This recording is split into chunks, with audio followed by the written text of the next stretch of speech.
one thing that you've shared with us that you're passionate about is the development of recruiters, right? And we obviously can see a gap potentially in some of the issues that we see with younger recruitment professionals or those that are newer to the field. Where do you see us missing the mark when it comes to best practices, strategic recruiting, and really overall skill and consistency in this space, right? Because obviously we know how hard the profession is and all the things we have to do. What like better training, practices do we need? What professional development is needed for recruiters? Like where's the gaps and where do you think the solutions are?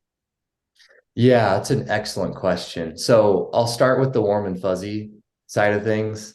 Um, Recruiters have to care. Like if you're a good recruiter, like you have to care about human beings. Like it's not like we're not engineers making widgets. It's not black and white. It's extremely complex. Like Mm-hmm. people think you throw a job posting up and collect resumes and your job is over. Like you all understand that it's extremely complex. You're working with human beings that have emotion, have Mm-hmm. different priorities, interests, skills, and then you're trying to satisfy the needs of the business that are asking you to go find those people and hire those people. So for me, what's made me successful and what I wish I saw more of, and I'm certainly trying to get better at this, right? Is balancing um getting your work done, delivering for the business, but actually taking care of people along the way. And another way to say that is candidate and client experience. Mm-hmm. And you hear about those complaints like all over, right? Just the way people are treated. And it's never going to be perfect. Like no one's always going to get the nice touch point when they apply. They're not always going to get, the feedback. But I have seen a massive return on investment Hmm. by taking care of candidates and treating them well.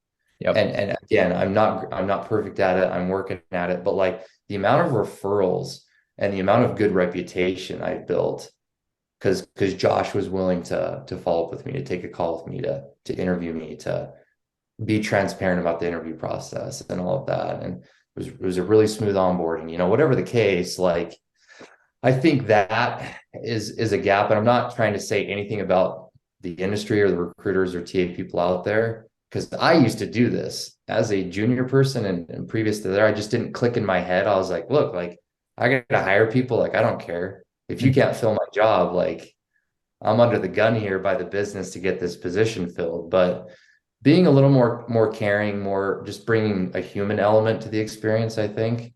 Mm-hmm. Um, and that's the warm and fuzzy stuff, right? That's Yeah. probably less technical, but I see it being a huge advantage in the end. It reminds me of like Jocko Willink's extreme ownership, right? Like it's taking complete ownership of Yeah, the relationships. And I think yeah, that if you can boil down like the complaints about recruiters and experiences within the hiring process, a lot of it comes down to just terrible communication or a breakdown in communication, right? Um, and I think recruiters are, they're great communicators. They're great in that initial connection. Uh, uh-huh. but because they like we're on the good side of HR, right? Like we're helping people get into the company. Yeah, And so when things get tough or when someone is no longer being considered or you have to have that tough conversation. I find in my experience that recruiters often they tend to shrink away, right? And avoid it. Yep. it's a lot easier to kind of just let it fade out rather than just owning that communication piece and following up with candidates.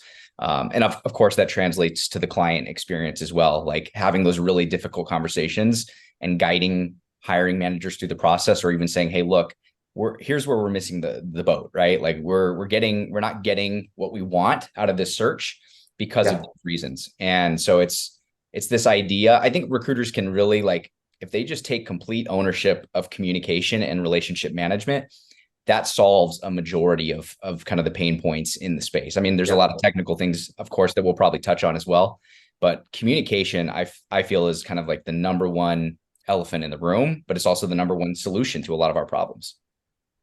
100%. Yeah. So some other things that come to mind. There's so many like things you need to be good at as a recruiter. Hmm. You've got sourcing, and then you've got like project management, like you're managing a whole workflow and multiple positions at once. And then there's that relationship stuff, how to resolve conflict, how to communicate, how to Mhm. you run into so many scenarios. Like I'm dealing with so many weird situations with offers that are on the table, and there's things floating around, and there's the business is pulling this way, the candidate this way. Um, how to tackle those scenarios, but it's so hard. And so what I've noticed is like there's so much training out there for every other profession, and maybe I'm just not doing my homework. Like I don't know, but I feel like I've just learned. I've been success. Any success I've had has been from just great mentors and good managers who have helped me. Mm, Most of this is you're going to learn through experience, right?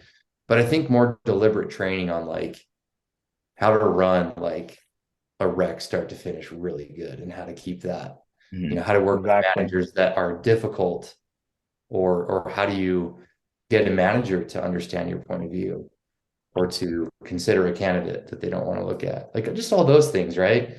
Mhm. And I feel like there's no one talking about like how hard the job is, and how little training is available like officially on the market. I And think, I could use it. We all could. Like I Yeah. struggle yeah, with it every day. I'm like, man, I don't know how to like do this. Like this situation's new to me, or it's weird.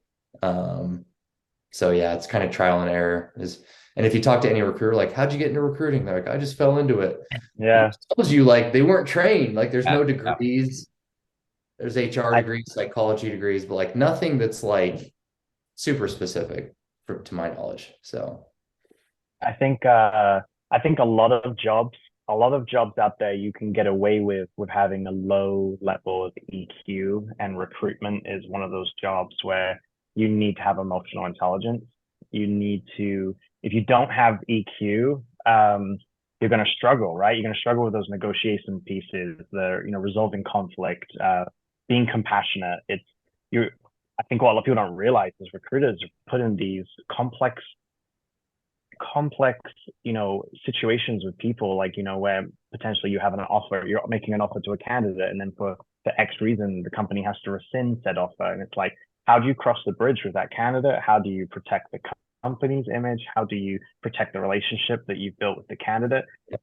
That one situation is incredibly complex to do it right. And a lot of people in the outside world don't think about that. They're like, oh, you find the resume and you put the candidate in the system and your job's done. And it's like, yeah, if you're a full cycle recruiter, there are so many moving pieces. And kind of what we talked about today, I think there needs to be, there needs to be more training and development that will help cultivate EQ mhm. in our teams, to kind of overcome some of these challenges. Yeah. Love that. One thing that I'm excited about for the future of the industry, I don't see a ton of it out there right now, but I think it's on the horizon, is the idea or the practice of recruiting enablement. We see it in Mm-hmm. sales. Sales teams have sales enablement functions, which basically set them up for success Yep. through training and Whole training development, team providing all the sometimes. Yeah. resources. And recruitment teams desperately need this because, like you said, a lot of us kind of stumble into the industry. Whether it's an agency like me, where I just kind of learned high volume recruitment, just got thrown to the wolves and figured it out, or you're in house. A lot of times people transition from HR or other functions within the business, and they just, they get the bare bones of what needs to happen to be accomplished, right, to fill a role, but they don't see the whole picture, or they're not trained on kind of all the nuances that come into play, all the skill sets that need to be tuned into in order to have a successful experience. And so a lot of times, we recruiters know how to do the bare basics of, or Yeah. the bones of Yeah. recruitment, but they don't know how to like level up that skill set and Yeah. really overall improve the experience for everyone. So I think the future of the industry requires us to have and lean into the recruitment enablement function.